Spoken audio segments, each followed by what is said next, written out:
Au nom du Père qui me crée, au nom du Fils qui me sauve, au nom de l'Esprit Saint qui me sanctifie. Amen.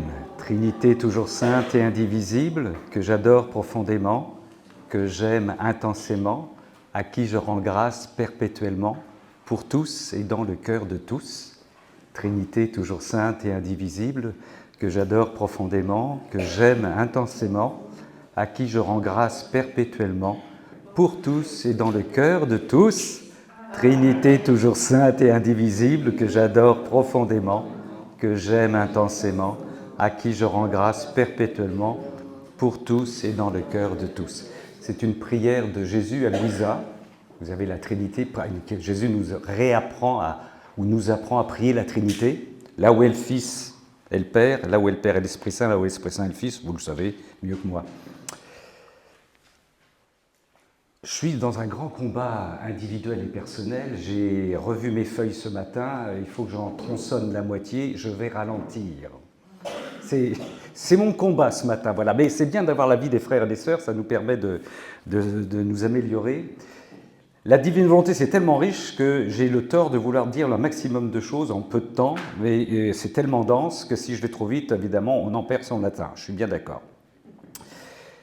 Nous allons procéder de la manière suivante. Mon petit topo de départ, ce que j'appelle mon bricolage théologique, ça rassure mes frères prêtres qui sont toujours les théologiens un petit peu scrupuleux, qui ne connaissent pas la divine volonté, ils prétendent parler au nom de la divine volonté. Alors je suis du bricolage.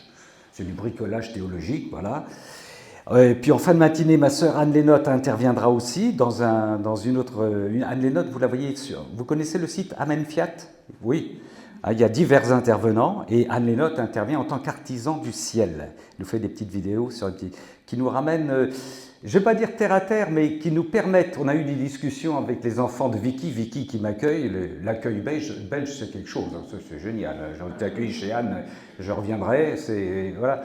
Et avec les enfants, je ne vais pas trop dévoiler les choses, mais on ne comprend plus maman, quoi, elle ne parle plus que de ça, quoi.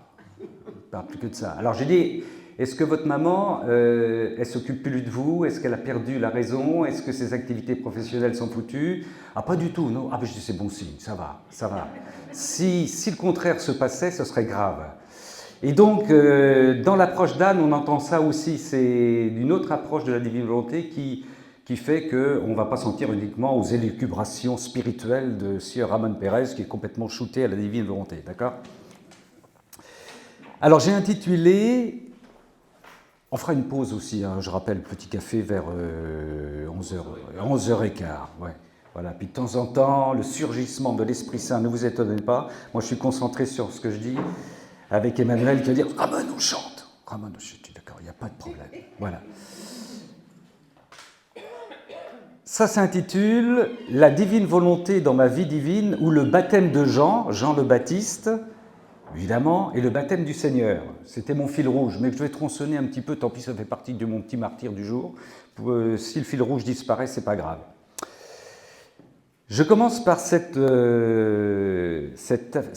citation de Teilhard de Chardin qui est importante dans ce que nous vivons dans la divine volonté, et ce qui ramène à moi ce que j'appelle la réalité divine. La réalité divine. Nous vivons. Alors, nous ne sommes pas des êtres humains vivant une expérience spirituelle. Ça commence mal, hein? Mais des êtres spirituels vivant une expérience humaine. Vous voyez l'inverse? Mais des êtres spirituels vivant une expérience humaine. Teilhard de Chardin. Il faut qu'on s'habitue. Quand on vit dans la divine volonté, c'est très clair, parce qu'on raccroche les wagons avec l'avant de notre naissance. Quand dès le sein de notre mère, pas doucement Ramon, notre maman disait, notre Seigneur disait, je te connais, je t'ai choisi, je t'aimais déjà avant que tu ne sois né. Tout ça, c'est dans les psaumes. Hein, voilà. Donc, là, on retrouve ça. Nous ne sommes pas des êtres humains vivant une expérience spirituelle, mais des êtres spirituels vivant une expérience humaine. Si nous sommes des êtres, s'il nous reste quelque chose de notre spiritualité, alors on accueille facilement la divine volonté. Parce qu'il y a quelque chose en nous qui est resté connecté à cette spiritualité.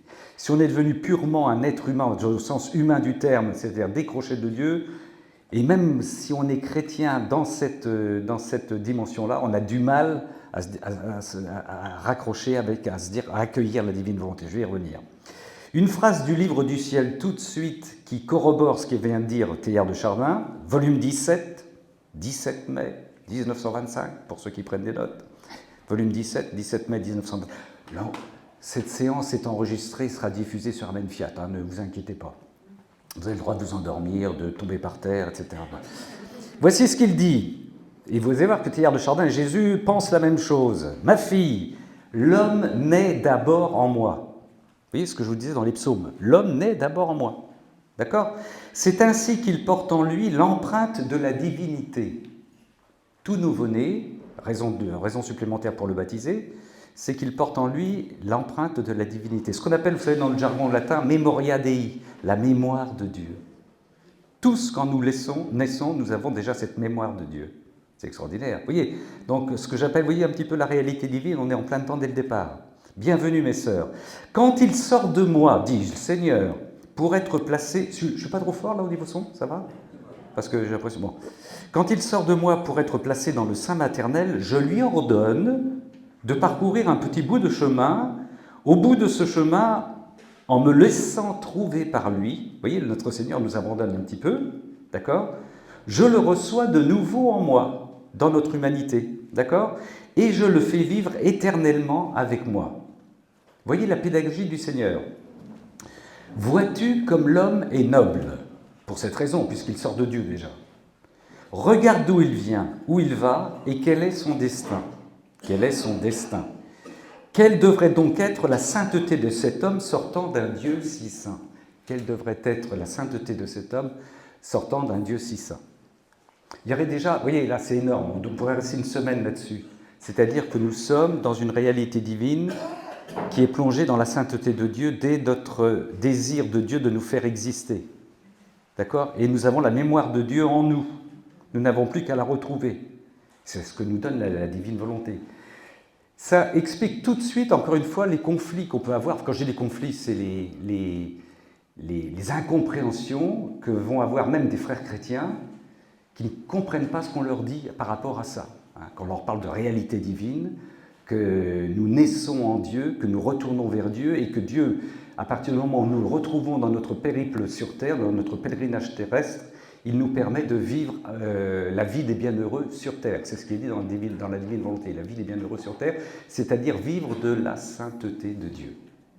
La sainteté, c'est l'ADN de Dieu. Je vais y revenir, il ne faut pas que je dise trop de choses. Voilà. Tiens, oui, j'ai oublié, mais parce que je fais toujours un lien avec l'écriture du jour. Un petit extrait de la deuxième lettre de saint Paul apôtre à Timothée, bien-aimé devant Dieu et devant le Christ Jésus qui va juger les vivants et les morts. Je t'en conjure, il est en tôle, notre frère Paul, au nom de, je dis ça parce que je suis aumônier de prison aussi, hein. Je t'en conjure au nom de sa manifestation et de son règne, proclame la parole, intervient à temps et à contre-temps. Monsieur le curé, je voudrais vous parler de la divinité. Pas le temps, à temps et à contre-temps, s'il vous plaît, laissez-moi un petit entretien.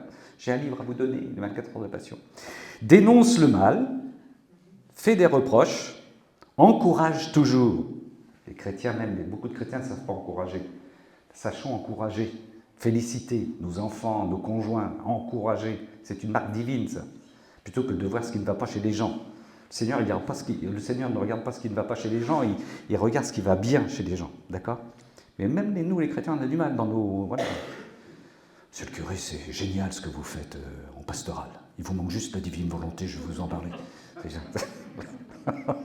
Un temps viendra où les gens ne supporteront plus l'enseignement de la saine doctrine. On est chez saint Paul, là.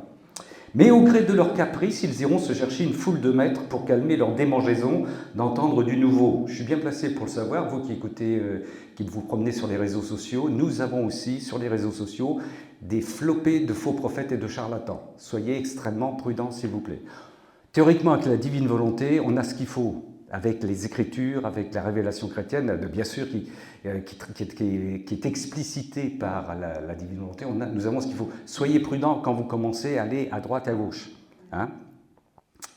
Je le dis d'autant plus que, vous le savez peut-être, moi je fais des vidéos, pas simplement sur le site Amen Fiat, mais sur le site Au Croc Savé, avec quelqu'un que vous connaissez pour certains d'entre vous, qui s'appelle Xavier Rénal.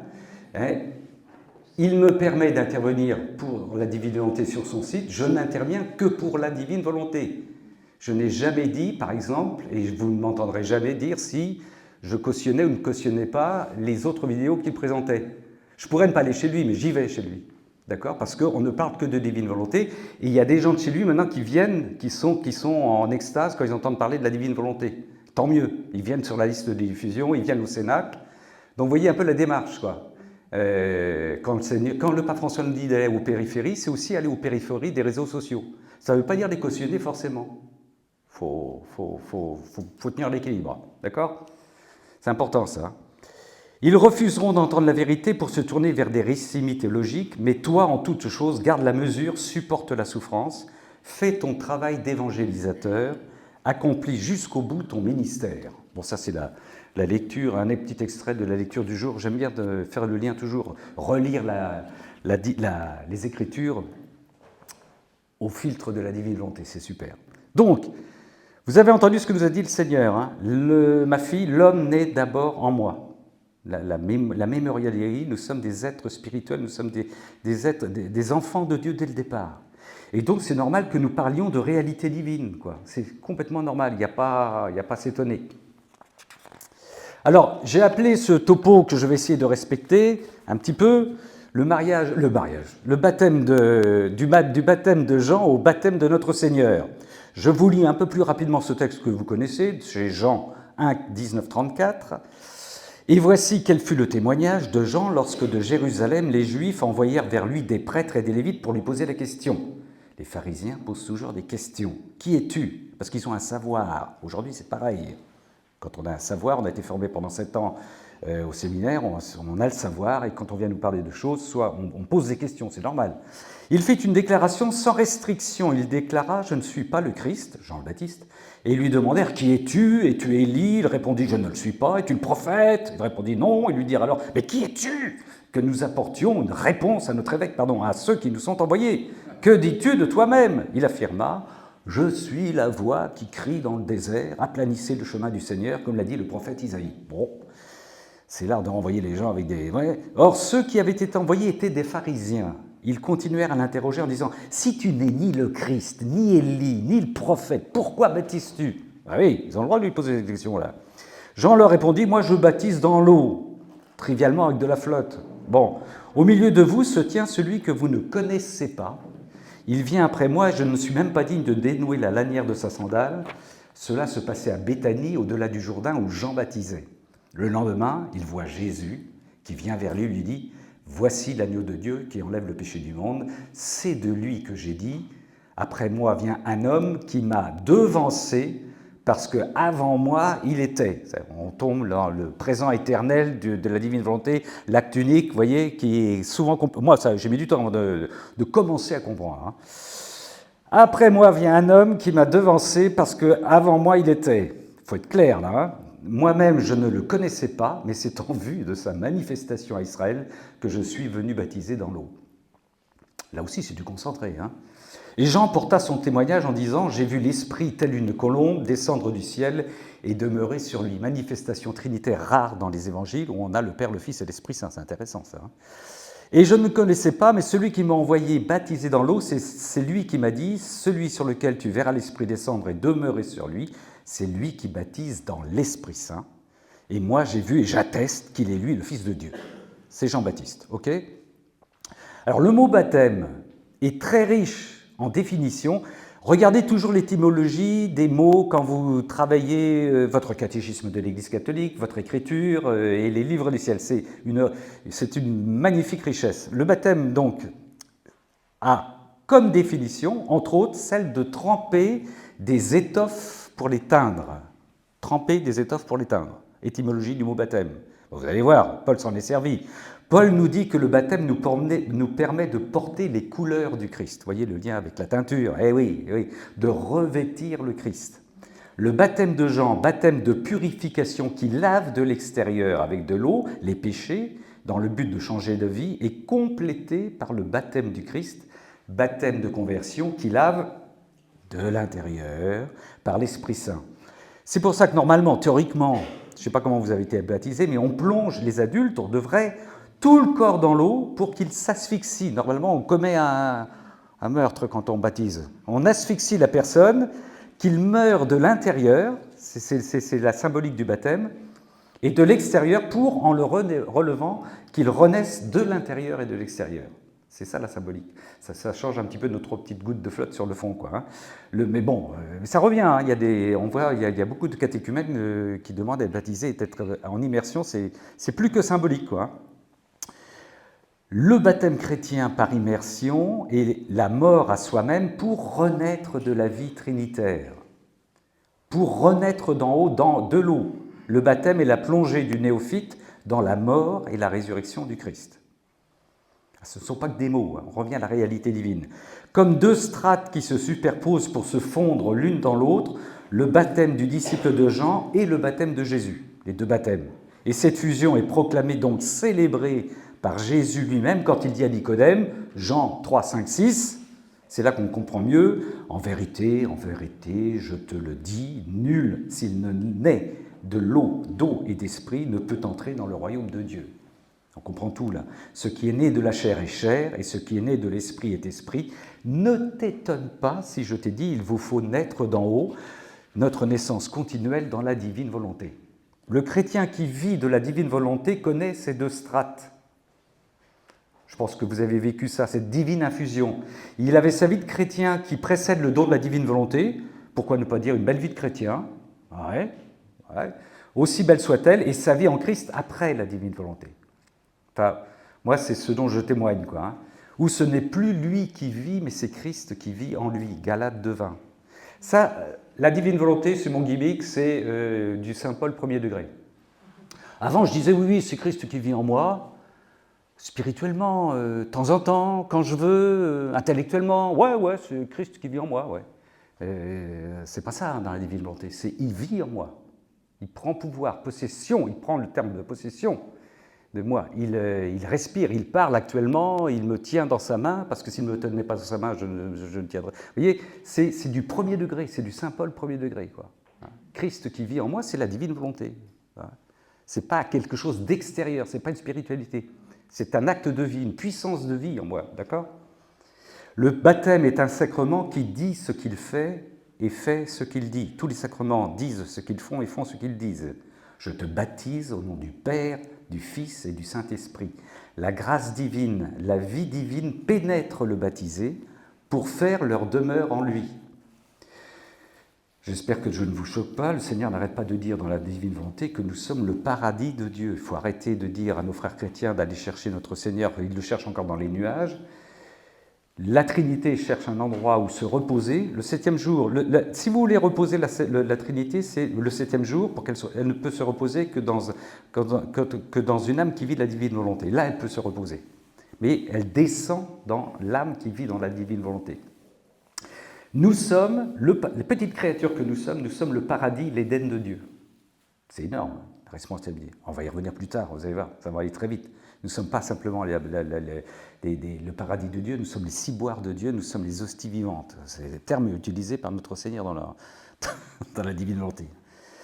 Alors, dans le livre du ciel, notre Seigneur nous rappelle que cette vie sacramentelle, cette dynamique sacramentelle, c'est pas quelque chose qui a été fait une fois pour toutes au moment du baptême, c'est une dynamique, c'est une vie qui n'arrête pas. Il y a Dieu, le Père, le Fils et l'Esprit Saint sont en relation dynamique continuelle, ils ne se reposent pas, le Fils de l'homme n'a pas où reposer sa tête. Est alimenté par tous nos actes vécus en Dieu, vécus dans la divine volonté. Tous les actes que nous réalisons, commettons, sont vécus en Dieu à partir du moment où nous laissons Dieu vivre en nous. Tout. Donc ce n'est pas un état statique. Alors là aussi, je vais aller lentement. Chaque acte vécu dans la divine volonté est consacré par notre Seigneur. Il dépage là-dessus. Chaque acte que nous faisons, à partir du moment où nous laissons Dieu vivre en nous, est consacré par le Seigneur. À dire à quel point notre sacralisation est très importante. Faisant de cet acte, tous les actes, aujourd'hui nous sommes dans un cénacle, nous sommes dans un acte consacré par le Seigneur, cet acte est éternel. Il est éternel, on le retrouvera. Il nous rappellera, parce que nous on aura perdu la mémoire, mais quand on sera avec lui absorbé, il dit voilà, le 6 juin, tu étais en Belgique. Ah ouais, regarde, cet acte, il est là. Il a fait des soleils, il est là, il a fait des petits. Il y a plein de gens, les gens qui sont venus, par leur prière, leur présence, etc., ont ramené, regarde, des milliers de gens. Tu n'en étais pas conscient. Ben non, on va découvrir ça. D'accord ? Ah ben oui, bien sûr. Ramon nous dit là que nous sommes le paradis de Dieu, le chant numéro 22, en les carnets bleus. Numéro 22.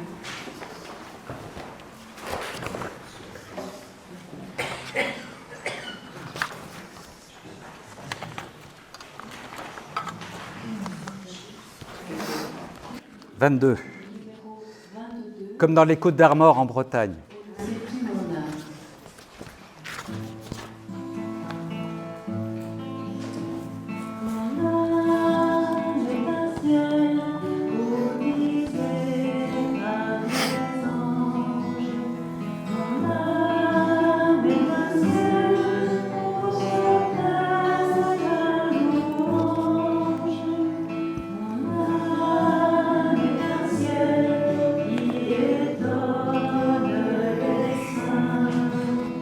Mon âme est un ciel où s'élèvent leurs prières.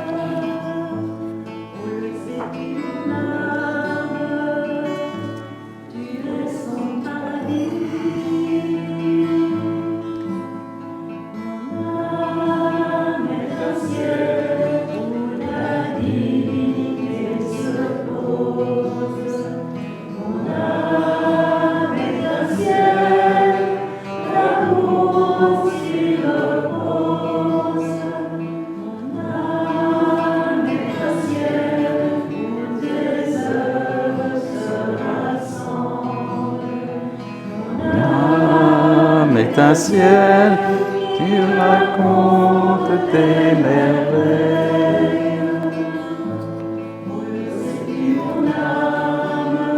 Mon âme, tu es son paradis.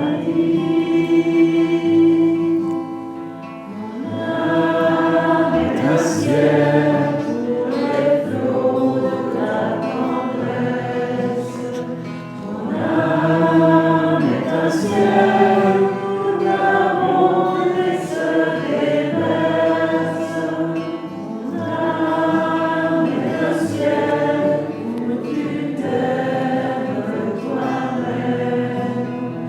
Mon âme est un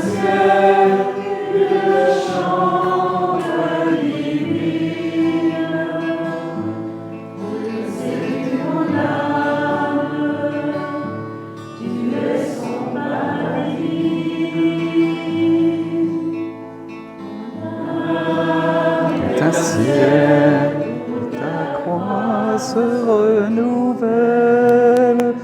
Mon âme est un ciel d'où jaillissent le sang et l'eau.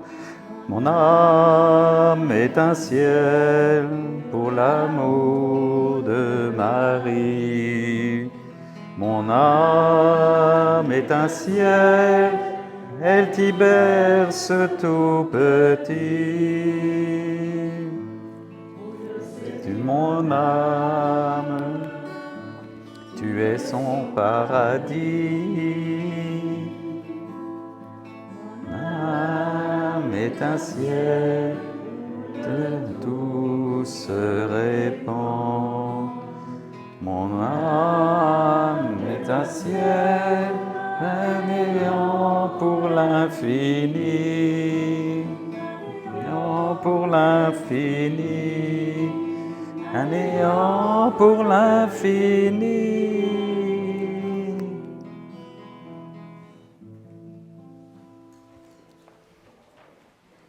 Merci, que c'est beau. Et puis ça correspond à ce que je disais, c'est incroyable. Hein. C'est magnifique, c'est magnifique. Alors, chaque acte que nous faisons dans la divine volonté, ça va, je ne vais pas trop vite, là, je contrôle, c'est bien là, merci, il faut encourager les petits bonhommes. Hein. Chaque acte que nous faisons est consacré non pas par notre mérite ou par notre pouvoir, mais parce que c'est notre Seigneur qui agit en nous. Voilà, c'est aussi simple que ça, très simple. Au point qu'à notre tour, là aussi ça demanderait des semaines de retraite, nous pouvons devenir une offrande permanente tournée vers le Père. Pourquoi Jésus s'est-il incarné? Quand vous posez cette question. Pour pas la première raison. Pour que nous devenions Dieu. Voilà, alors c'est la réponse, la bonne réponse, c'est pour glorifier le Père. Notre salut, souvent les gens, mais pas vous parce que vous êtes très avancés, les gens répondent pour nous sauver.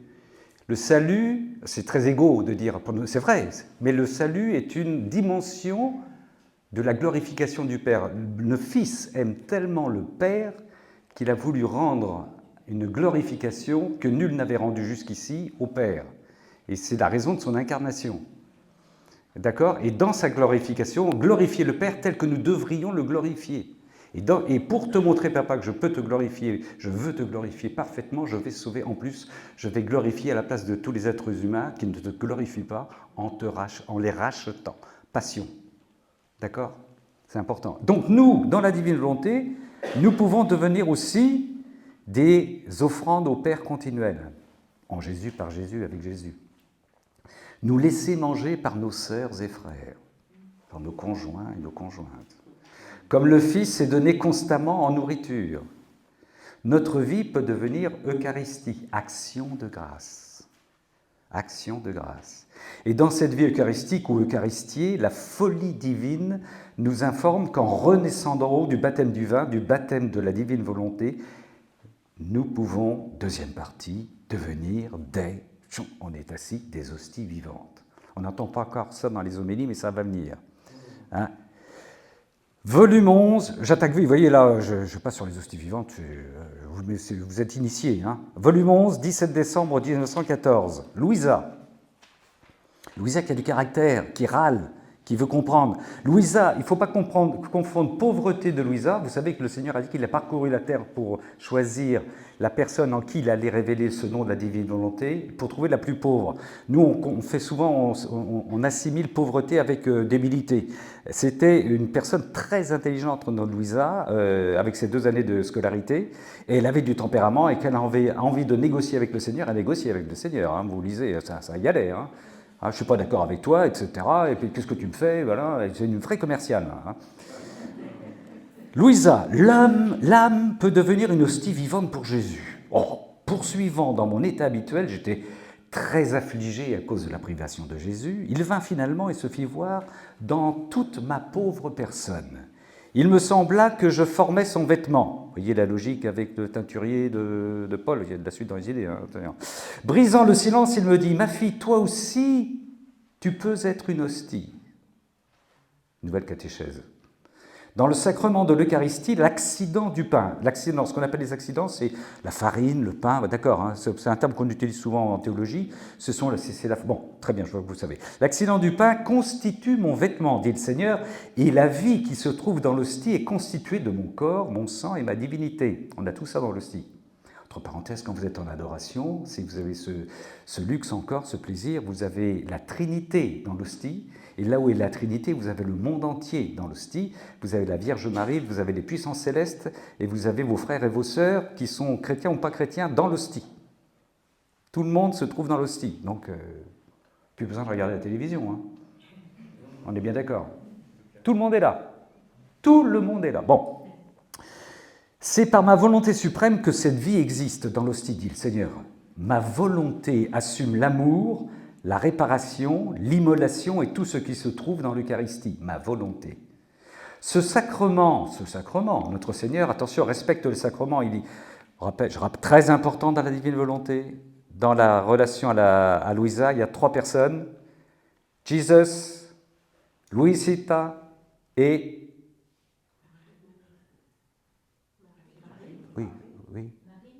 Oui. Et l'Église, le confesseur.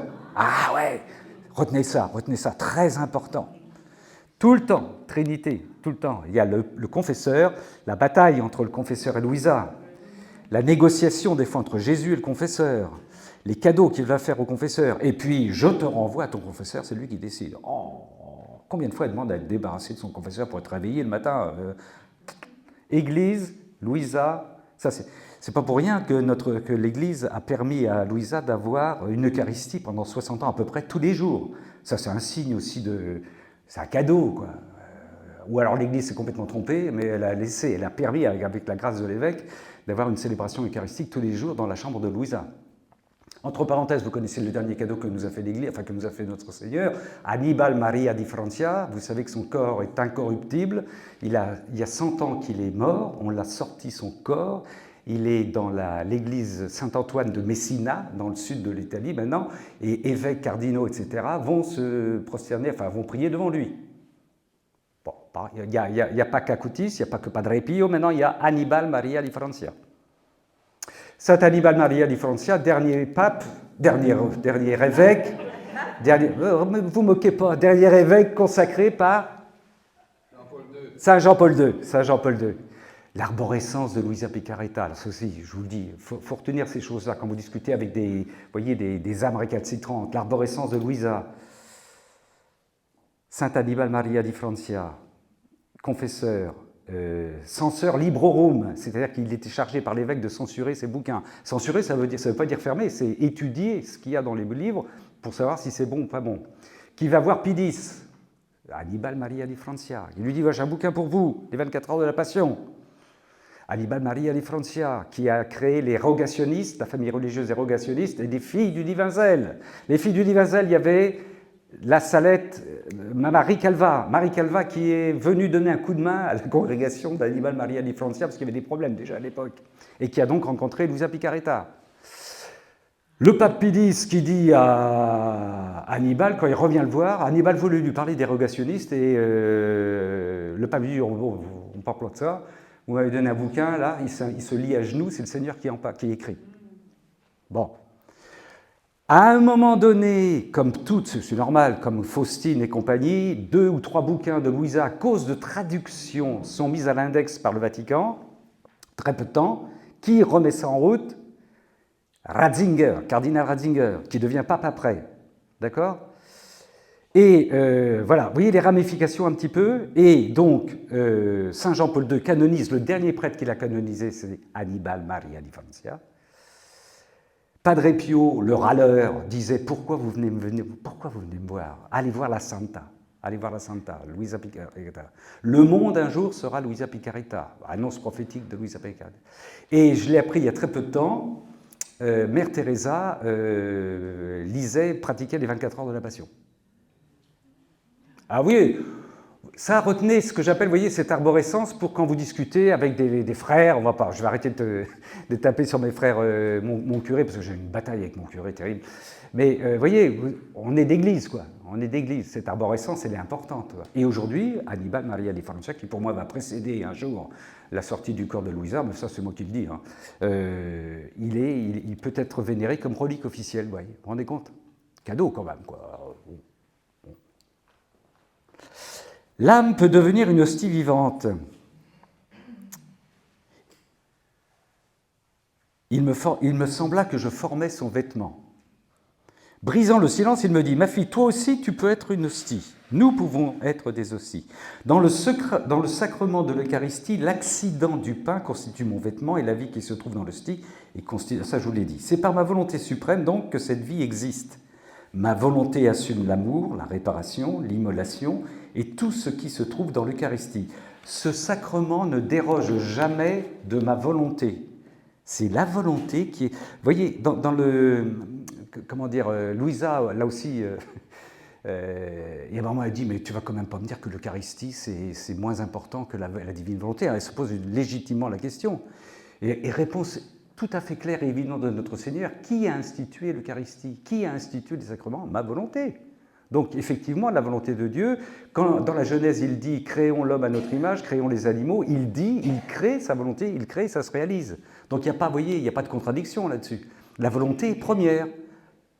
J'instaure mon Église, et j'instaure dans mon Église les sacrements. C'est ma volonté qui a instauré l'Eucharistie. Oh, il n'y a pas de problème, c'est de la logique. Ce n'est pas l'Eucharistie qui instaure la divine volonté, ça serait complètement... Oui, vous comprenez? D'ailleurs, il n'est rien qui provienne de moi sans résulter de ma volonté. Il n'est rien qui provienne de moi sans résulter de ma volonté. Voici, alors écoutez bien, c'est pour vous, c'est pour ça que je suis venu, voici comment tu peux former une hostie. Comment tu peux former une hostie. L'hostie est matérielle et totalement humaine. Nous sommes 40, voilà. Ton corps et ta volonté, si tu les gardes purs, droits, et loin de l'ombre même du péché, sont les accidents de cette hostie. notre corporéité, notre corps, nous sommes les accidents de l'hostie. Ils me permettent de vivre caché en toi. Si on nous disait ça de temps en temps à la messe, on sortirait, je pense, différemment. Cela n'est cependant pas suffisant, car ce serait l'hostie sans la consécration. Ma vie est nécessaire, la vie du Seigneur, c'est le Seigneur qui parle. Ma vie est constituée de sainteté, d'amour, de sagesse, de puissance, comme disent les Belges, mais le moteur de tout cela, c'est ma volonté. Le moteur de tout cela, c'est ma volonté. Après avoir préparé l'hostie, c'est-à-dire notre corps, tu dois faire mourir ta volonté en elle. Ah, là, c'est là qu'il y a du combat. Laquelle, cette volonté humaine, tu dois bien cuisiner afin qu'elle ne renaisse pas. Pas simplement dire ma divine volonté, oh ouais, je la vis bien, quand ça va bien, c'est génial. Oh là, j'ai des problèmes, je mets la volonté divine de côté, ça va plus, je me reprends les mains, je reprends les choses en main. Non, elles ne renaissent pas. On n'élimine pas la volonté humaine, attention, là aussi. Ma volonté humaine se réduit à dire je veux vivre de ta divine volonté, mais elle est toujours là, toujours présente.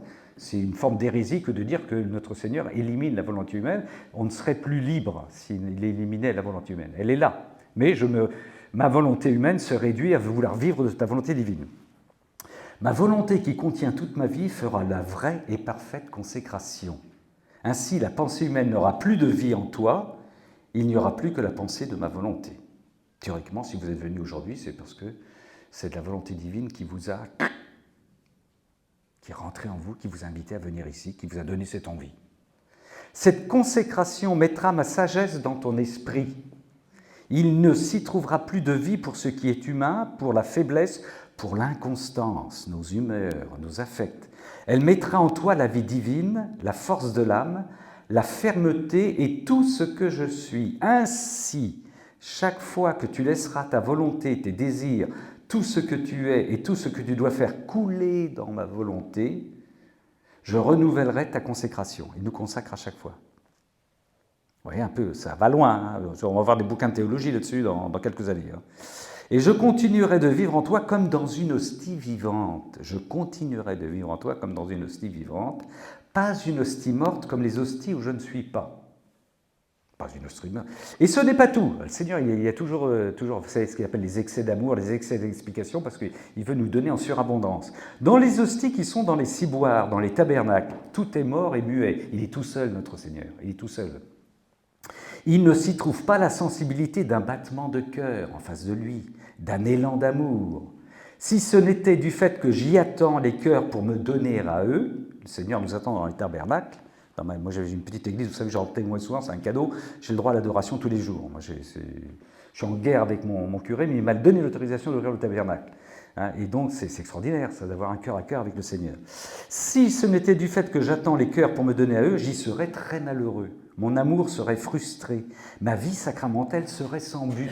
Je n'ai pas consacré d'acte divin chez les personnes. Je me suis consacré moi-même, je suis dans l'hostie, mais entre parenthèses, excusez-moi, ça me fait une belle jambe, personne ne vient me voir.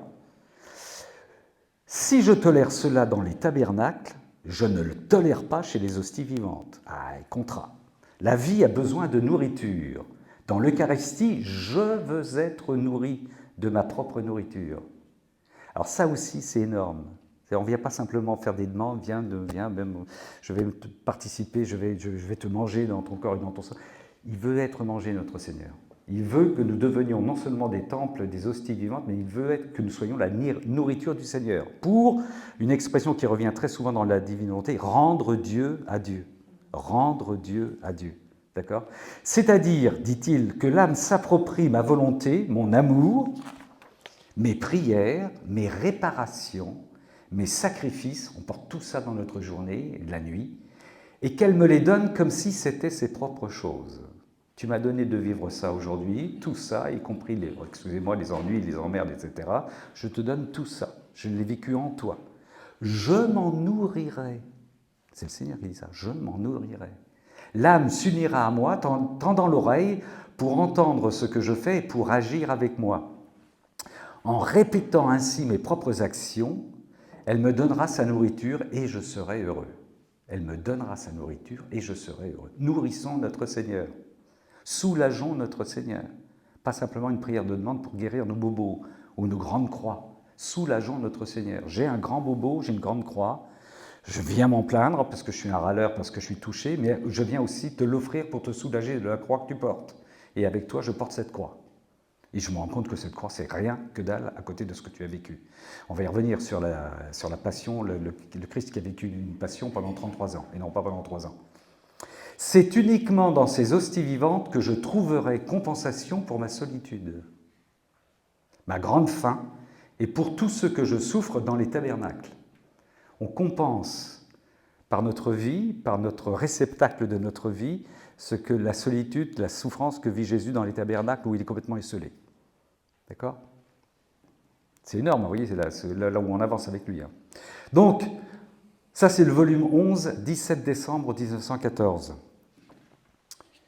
Mon baptême peut être une succession de consécrations permanentes et à chaque fois que j'autorise la vie divine occuper mon humanité. Viens manger en moi, viens respirer avec moi, viens marcher en moi, viens parler avec moi, viens rencontrer les gens que tu me donnes de te rencontrer. Il dit souvent ça à Alicia Lenchevska, une autre personne, il lui dit « Je te rencontre à travers les personnes que je t'envoie ». Toutes les personnes que nous rencontrons dans la journée, même celles que nous n'avons pas envie de rencontrer, c'est le Seigneur qui nous les envoie. Et ouais, et ouais.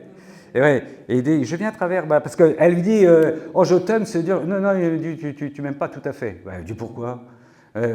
Bon, parce que les personnes que je t'envoie, il y a certaines personnes que tu ne veux pas les voir, tu les renvoies. Et tu ne m'aimes pas. Là, terrible, hein ? Chaque pensée, chaque souffle, chaque pas, chaque acte, chaque regard, chaque parole, chaque repas, chaque repos, chaque prière de la créature, animée par le souffle divin, est à chaque fois consacrée par notre Seigneur. Nous sommes en train d'engranger, on ne joue pas pour ça, on ne vit pas pour ça, mais nous sommes en train, on a une banque céleste là qui s'étoffe, hein, on va découvrir ça, ça va être du cadeau, quoi.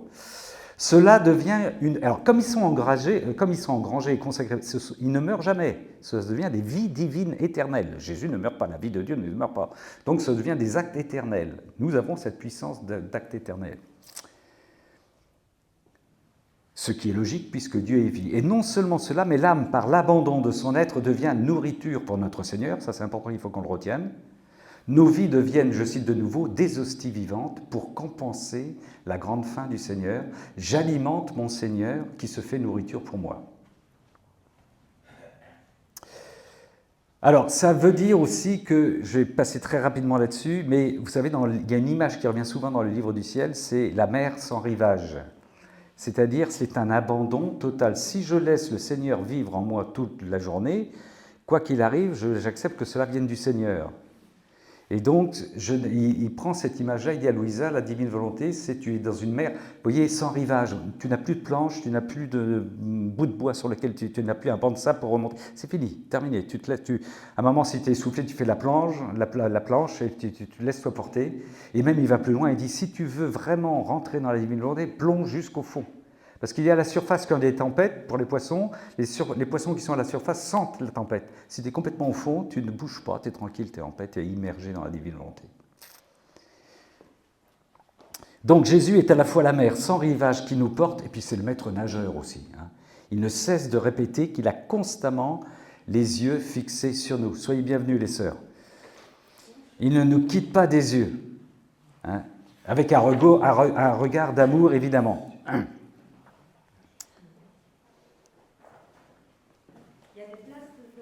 Oui, il y a des places. Alors, un petit peu pour faire le lien avec mon baptême de Jean, allez-y, faites comme chez vous. Un peu comme une meute autour du Baptiste, les pharisiens harcèlent le cousin de Jésus. Qui es-tu ? Que dis-tu de toi-même ? Pourquoi baptises-tu ? On ne peut pas reprocher à ces pharisiens de poser ce genre de questions. Hein. Ils veulent d'autant plus savoir, ça aussi c'est important, ils veulent d'autant plus savoir qu'ils savent déjà beaucoup de choses. Les théologiens, etc., vont vous questionner jusqu'au bout pour savoir ce que, voilà, démontrez-nous ce que vous nous dites. Et c'est parce qu'ils prétendent savoir beaucoup de choses qu'ils bombardent Jean de questions. Au passage, ces gens qui étaient férus d'écriture, qui connaissaient l'Ancien Testament, la Torah, quand ils ont su les mages, c'est incroyable, c'est Jésus dit ça dans le livre du ciel, les mages qui leur demandent la direction pour aller voir le nouveau-né qui est normalement le Messie, les gens le renseignent, mais vont pas, comme dit Jésus, ils ne viennent pas avec les mages.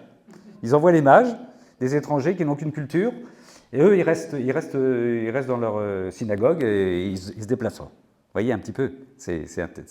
Hein. Là aussi, il faut traduire ça avec les incompréhensions qu'on peut vivre aujourd'hui. La connaissance pour notre Seigneur est essentielle. Essentielle. La connaissance est vie. Je vais revenir là-dessus aussi. La connaissance passe par la parole. Quand Jésus parle, il ne parle jamais pour ne rien dire, il crée. La parole est vie, il crée. Faisons l'homme à notre image, c'est une parole, il l'a fait. Hein. On reviendra sur la distinction entre connaître et entre naître et savoir, c'est très important. Lecture du livre, alors le livre du ciel 35, 4 avril 1938. L'amour de notre volonté est tel que chaque parole ou connaissance que je manifeste concernant notre vouloir est une vie divine et mène une vie nouvelle, et même une vie nouvelle, chacune différente de l'autre, différente en sainteté, en beauté et en amour. Si vous faites cette expérience, c'est normal, de lecture du livre du ciel, on ne peut pas lire le livre du ciel comme un roman. C'est-à-dire qu'à un moment, on est en lévitation, quoi. On se dit c'est trop, il y a quelque chose qui se passe. Et là, on rentre dans la louange. Mais c'est normal, c'est-à-dire que vous avez une lecture, un contenu du livre du ciel qui vient vous alimenter, qui vient vous transporter. Et on est obligé de s'arrêter. On est obligé de s'arrêter. Donc on ne peut pas lire le paragraphe suivant. C'est dans la logique des choses. La connaissance est vie. Et quand vous relisez, même si vous avez lu plusieurs fois les livres du ciel, ce qui peut arriver à certains, vous le relisez une deuxième fois le même livre du ciel, c'est comme si vous le découvriez de nouveau. Le Seigneur veut que vous soyez dans le présent. Autre parenthèse, le passé, le futur n'existe plus avec le Seigneur. Il insiste beaucoup là-dessus. On est dans le présent éternel. Et il dit, si tu t'occupes du passé, si tu t'occupes du futur, tu décroches du présent éternel dans lequel je suis. L'éternité, c'est du présent. Ça, c'est aussi ce que... Bon, on en parlera si on a le temps, de l'acte unique, qui nous fait mieux comprendre ce que c'est qu'un acte unique. Voilà. Je reprends ce qu'il disait. C'est pourquoi notre délice est de faire connaître ce qu'est notre volonté, notre délice, ce qu'elle peut faire et à quel noble et sublime état elle veut élever la créature dans notre sein divin. C'est ce à quoi on goûte, et ce qui est difficile aussi parfois à partager. En fait, en la faisant connaître, nous ne faisons rien d'autre que de déverser nos vies divines nouvelles. Et lorsque ces vies sont possédées par la créature, nous recevons d'elle un renouveau d'amour, de beauté et de bonté. Toujours le retour, vous voyez, rendre Dieu à Dieu. Grâce à nos propres vies, combien nous nous sentons glorifiés et aimés par celle à qui nous nous sommes révélés. C'est un cercle, hein, c'est un cercle la relation avec notre Seigneur. Nous faire connaître, le Seigneur veut se faire connaître. Trouver celle qui veut nous connaître est l'acte qui nous glorifie le plus. Nous faire connaître, trouver celle qui veut nous connaître est l'acte qui nous glorifie le plus. Notre amour trouve celle en qui il peut s'épancher pour lui donner tout ce que nous voulons. Si vous devenez un tabernacle vivant, le Seigneur nous donne tout ce qu'il veut. Tout ce qu'il veut. Après tout, pourquoi aurions-nous fait la créature si nous ne voulions pas nous faire connaître? Logique. C'est la connaissance qui nous fait descendre en elle et qui lui donne les ailes pour monter jusqu'à nous. C'est pour ça que nous sommes en train de monter. On fait descendre le royaume de la divine volonté et nous le rejoignons aussi, on décolle un petit peu. Voilà. Aussi, lorsque nous voyons ton désir d'en savoir davantage sur notre volonté, nous préparons immédiatement pour toi, pour vous, les plus belles surprises de notre fiat omnipotent. Vous allez avoir plein de surprises en repartant d'ici. Non seulement pour te faire connaître, mais pour te donner le bien que nous te révélons. Pour te donner le bien que nous te révélons. Te donner le bien que nous te révélons. Ce n'est pas une connaissance intellectuelle, hein. C'est du don, c'est de la vie. Après quoi, très ému, il ajouta « Ma fille, celui qui vit dans ma volonté est la créature désirée par tous.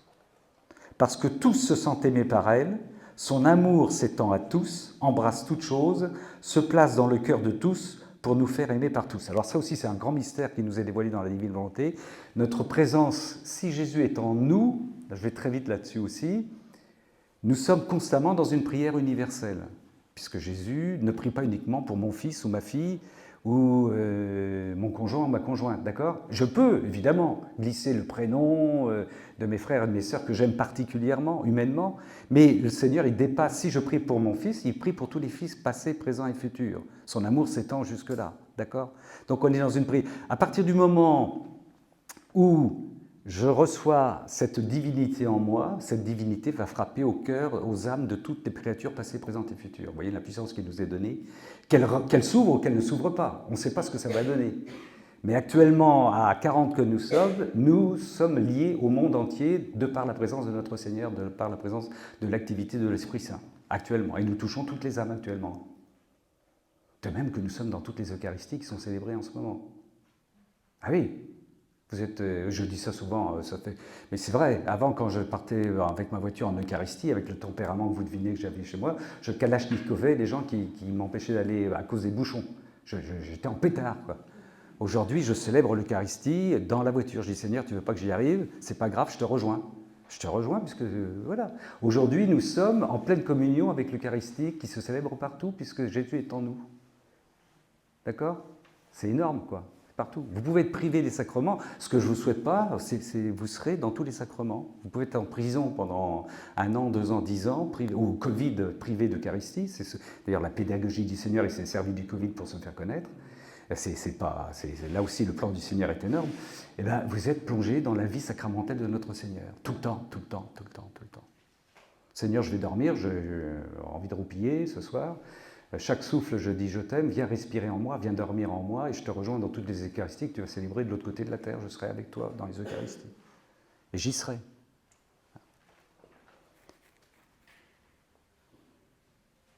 Même les plus petits, je vous aime, je vous adore, je vous bénis, de la créature qui vit dans notre sainte volonté, ont le droit d'être enfermés en tous. Ça touche tous les gens. Même les saints et les anges se sentent honorés de faire place en eux aux plus petits, je vous aime, de cette créature formée. Et ils nous aiment ainsi avec ce « je vous aime ». Quelle ne sera pas sa joie pour chacun d'entre nous lorsqu'elle viendra dans la patrie céleste et qu'elle verra ce « je vous aime » dans tous les bienheureux qui aiment son Dieu. Parce qu'on touche aussi les bienheureux qui vivent en Dieu. Tout cela arrive de la façon la plus simple, c'est le Seigneur qui dit ça. Puisque notre volonté est tout ce qui est fait en elle trouve sa place partout. Logique. Et acquiert l'acte continuel de toujours aimer. Par conséquent, même le soleil, les cieux, les étoiles, la création tout entière posséderont ces actes afin de nous aimer et de nous bénir. Ça, c'est dans le Livre du Ciel, 35, 4 avril 1939. La réalité divine fait que dans cet éternel présent, nous entamons l'éternité. N'attendons pas de mourir pour se dire on va vivre l'éternité. Non, c'est maintenant. Ici, hic et nunc. Ici et maintenant, comme disent les latins. Cette réalité nous met en relation quotidienne, immédiate, avec les puissances célestes. Le monde céleste est raccroché à nous. Notre Seigneur dit que, ça peut paraître étonnant, mais il le dit dans le Livre du Ciel, que les personnes actuellement qui écoutent le plus, avec la plus grande attention, nos enseignements dans la vie, ce sont les âmes du purgatoire. Actuellement, nous sommes connectés avec les âmes du purgatoire. Pourquoi elles écoutent davantage? Parce qu'elles n'ont pas eu la joie, le plaisir de connaître ces vérités et d'en vivre. Elles les ont même peut-être refusées. Donc là, elles sont en train de jubiler, en train d'entendre par votre serviteur et par votre présence ce que nous sommes en train de faire. Connexion avec le monde spirituel. Pas de coupure, il n'y a pas de coupure. Réalité divine, d'accord? Le temps lui-même retrouve son rythme divin. Il n'existe qu'au présent, ça c'est important. Les Juifs, la culture biblique juive insiste beaucoup là-dessus. Le temps, c'est l'intensité de ce que nous vivons. Ce n'est pas le passé, ce n'est pas le futur. Alors, là aussi, ce que je vous l'ai dit, je suis au milieu de prison, je fais comprendre ça à mes frères détenus. Je leur dis actuellement, dans la relation que nous avons, ils sont aussi sages que vous, hein, ils sont avec moi, ça se passe très très bien. Je leur dis, je vous donnerai, là tel que je vous vois, le bon Dieu sans confession, les petits anges. D'accord? Mais je dis, le Seigneur, il vous regarde de la même façon, seulement il vous aime de la même façon. Et là, ils ont des yeux comme ça, alors qu'ils ont peut-être commis des horreurs avant et qu'ils vont en recommettre d'autres après. Le présent fait que le Seigneur vous rencontre actuellement et il vous voit aussi beau que vous êtes actuellement, dans votre innocence que vous retrouvez, parce qu'on est à l'aumônerie catho. C'est ça. Alors, la petite comparaison que je prends aussi pour essayer de comprendre l'acte, le présent éternel, vous prenez le soleil. Le Seigneur, il parle souvent du soleil dans la Divine Volonté. Entre parenthèses, si vous avez de la fibre écolo, un jour, il y aura des gens qui vont faire des liens entre l'écologie, là où aussi, et ce qui est dit sur les astres, la nature, dans le Livre du Ciel. Il y a matière. Mais le soleil, il est dans le présent éternel. C'est très simple. Il a vu Adam, Ève, il a vu Moïse, il a vu Abraham, il a vu les prophètes, il a vu la Révolution française, il a vu le pape François, il nous voit actuellement et il verra nos successeurs. Donc vous voyez, il est dans le présent. C'est le présent éternel pour lui. Il y a nous qui nous succédons, qui ignorons que nous sommes aussi dans un présent, parce que quand nous disparaissons, nous rejoignons le Seigneur, nous sommes dans l'éternité, on ne meurt pas. On rejoint un autre présent, le présent éternel. Mais vous voyez, c'est pour faire comprendre le Seigneur, quand il parle d'acte unique, de présent éternel, c'est le soleil dans un... Voilà, pour lui, rien ne change, c'est le même soleil qui nous chauffe aujourd'hui qu'il a chauffé Adam et Ève, quoi. D'accord ? Nous, on compte pour nous repérer parce que nous sommes des petites créatures, on a besoin d'être repérés, de savoir quelle heure il est, etc., etc. Ici, j'ai encore le temps. Voilà, parfait. Oui. Donc, le temps devient divin. Le temps devient divin.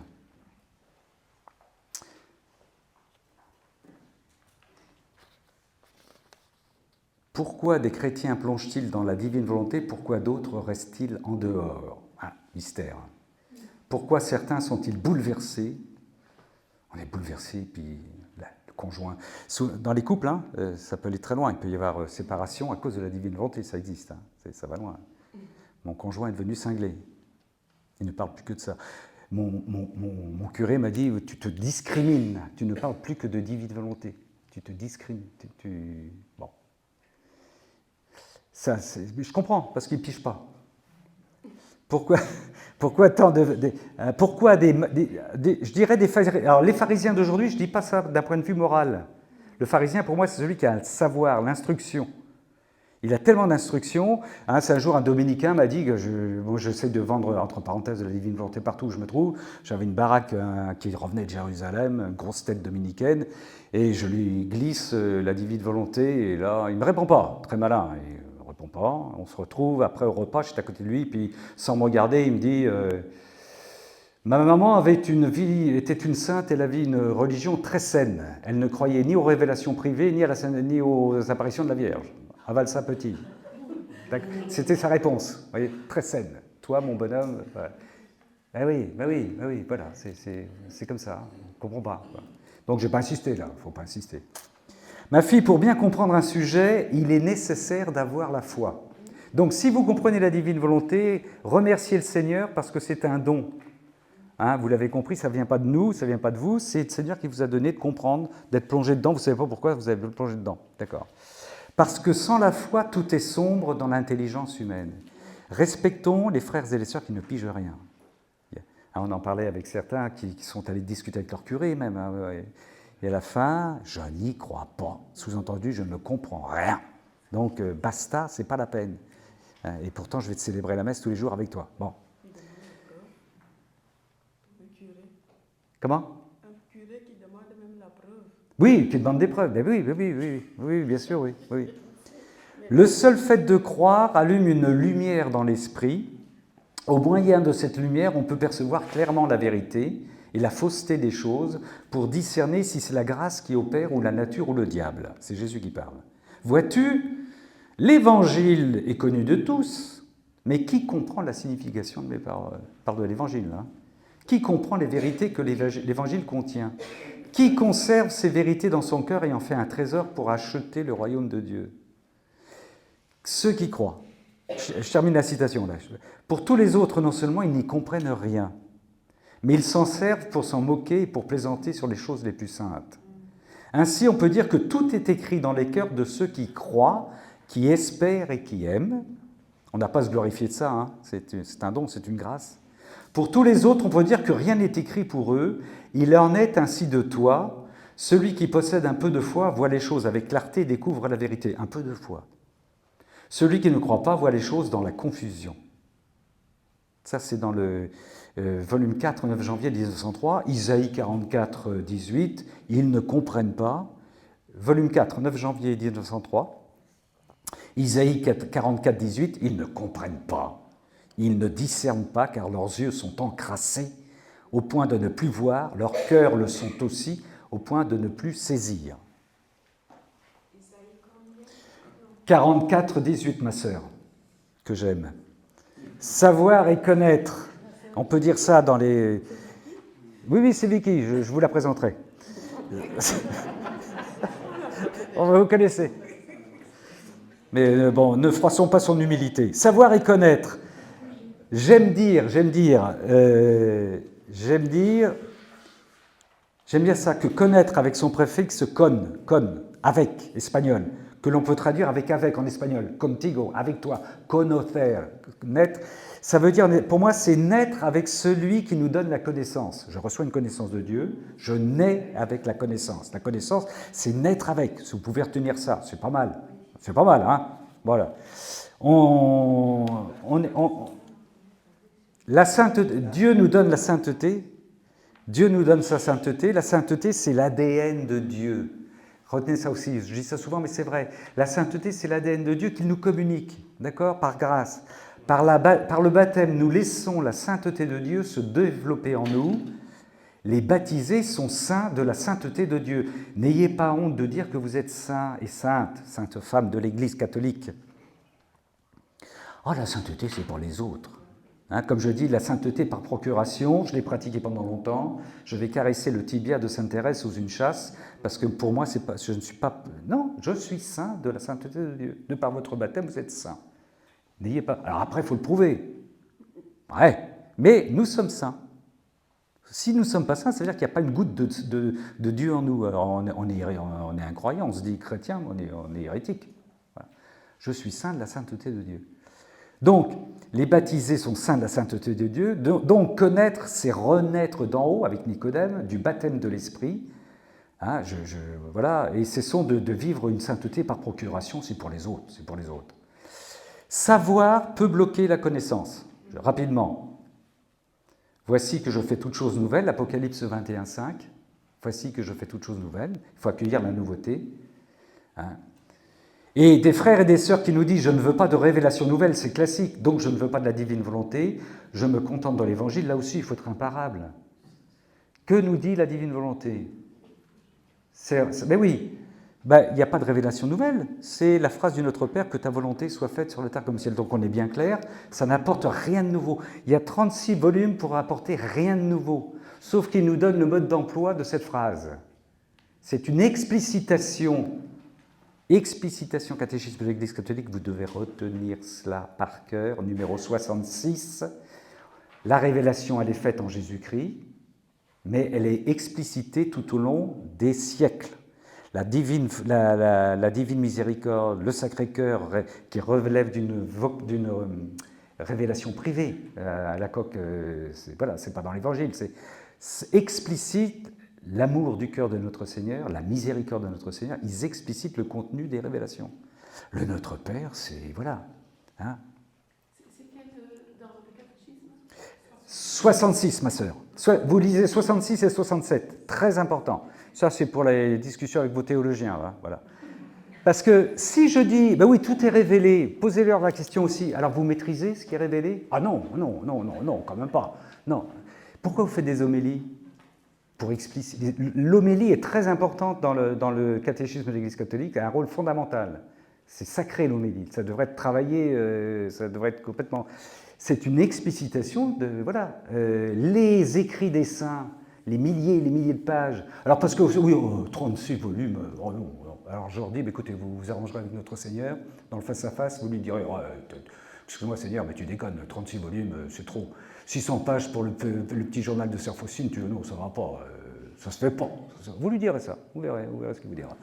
Mais vous direz ici, vous alignez toutes les homélies qui sont écrites depuis que le monde est... Enfin, depuis que l'Église existe, et vous verrez, vous comprenez, c'est l'explicitation. Et on reste centré sur le contenu de la révélation. On n'invente rien de nouveau. Presque, parce que ce que dit le Seigneur, évidemment, voilà. Je termine... D'accord, ouais, voilà, je le sens venir. Voilà.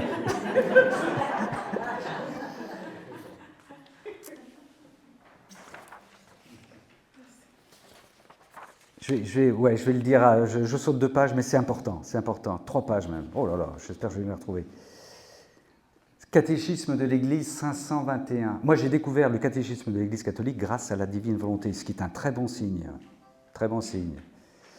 Tout ce que le Christ a vécu... Pardon ? Catéchisme 521. C'est bien, il y en a qui suivent, là, c'est formidable. Tout ce que le Christ a vécu. il fait, écoutez bien, que nous puissions le vivre en lui et qu'il le vive avec nous. Tout ce que je vous ai dit ce matin, c'est ça. On l'a dans le catéchisme de l'Église catholique. J'y reviendrai et je l'explicite avec le... C'est toujours dans le 521. Écoutez bien, alors ça c'est catéchisme. Tout ce que le Christ a vécu, il fait que nous puissions le vivre en lui et qu'il le vive en nous. Par son incarnation, le Fils de Dieu s'est en quelque sorte uni lui-même à tout homme. À tout homme. Nous sommes appelés à ne faire plus qu'un avec lui. Vous voyez un petit peu. Ça, voilà.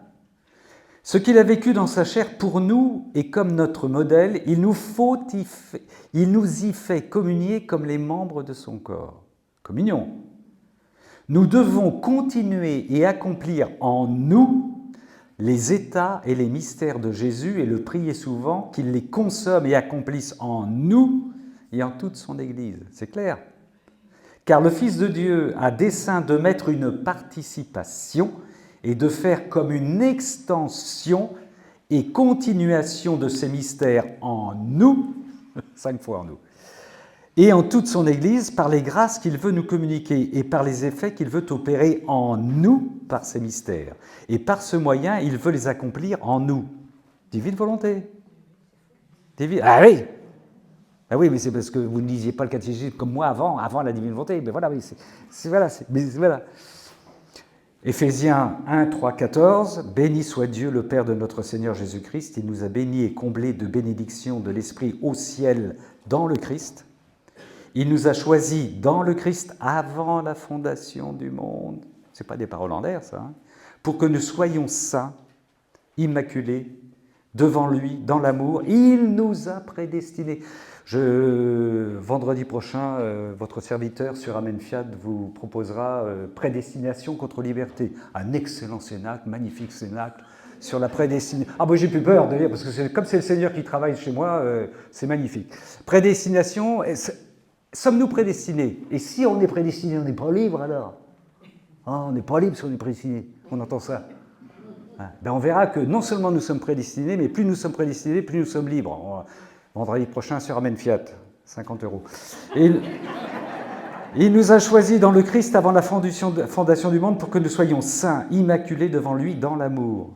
Mais pas demain, aujourd'hui. Il nous a prédestinés à être pour lui des fils adoptifs par Jésus le Christ. Ainsi, il a voulu sa bonté à la louange de la gloire de sa grâce, la grâce qu'il nous donne dans le Fils bien-aimé. En lui, par son sang, j'y arrive, nous avons la rédemption, le pardon de nos fautes. C'est la richesse de la grâce que Dieu a fait déborder jusqu'à nous en toute sagesse et intelligence. Il nous dévoile ainsi le mystère de sa volonté. Saint Paul. Selon que sa bonté l'avait prévu dans le Christ. Pour mener les temps à leur plénitude. C'est ça, la plénitude du temps, c'est aujourd'hui. Récapituler toutes choses dans le Christ, celle du ciel et celle de la terre. Réalité divine. En lui, nous sommes devenus, j'adore cette formule, le domaine, bravo, particulier de Dieu. Il y en a une qui suit. Nous sommes devenus nous sommes le paradis de Dieu. Nous sommes devenus, c'est Saint Paul, il avait déjà tout prévu. Nous y avons été prédestinés selon le projet de celui qui réalise tout ce qu'il a décidé. Je vous rappelle que notre Seigneur dit la divine volonté, on peut la massacrer, on peut tirer dessus. C'est un décret divin. On ne peut rien faire contre. Ça n'empêche pas la croix. Ça n'empêche pas les refus, mais c'est un décret divin. Il a voulu que nous vivions à la louange de sa gloire, nous qui avons d'avance espéré dans le Christ. Dernier paragraphe. En lui, vous aussi, après avoir écouté la parole de vérité, l'évangile de votre salut et après y avoir cru, vous avez reçu la marque de l'Esprit Saint. Et l'Esprit promis par Dieu est une première avance sur notre héritage en vue de la rédemption que nous obtiendrons à la louange de sa gloire. Oh bah tiens. Après ça, nous ferons une pause. Très bien. Pardon. Après le chant. Le numéro 2 dans les carnets bleus, les petits-enfants de l'Immaculée, c'est nous.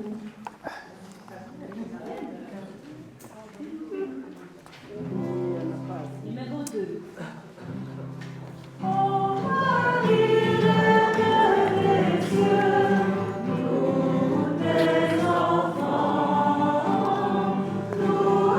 attendons le jour.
nous, aux montées de sa volonté. Nous sommes dans le bien-aimé, mis à part et consacré, en ce temps qui sont les derniers, pour lui tout récapituler. Et dans l'amour